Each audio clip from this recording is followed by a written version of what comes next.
अस्सलामुअलैकुम friends, welcome to back my new mini vlog. सुबह आए हैं, अभी ऊपर आए हैं तो सबसे पहले इनके दाने की सबकी कटोरियाँ भाई निकाल लिया, बड़े केज से भी सारी कटोरियाँ दाना साफ करूँगा। इनके केज का दरवाज़ा ओपन के नीचे थोड़ा दाना पड़ा हुआ, दाने पे ऐसे टूट पड़े जैसे दाना ही नहीं इन्होंने खाया। देखिए माशाल्लाह कितने प्यारे लग रहे हैं।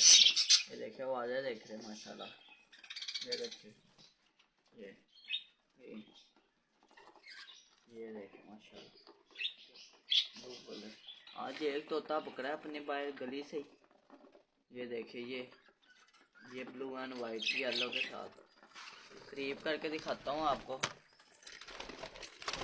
ये तोता निकले हैं फिर ये माशाल्लाह।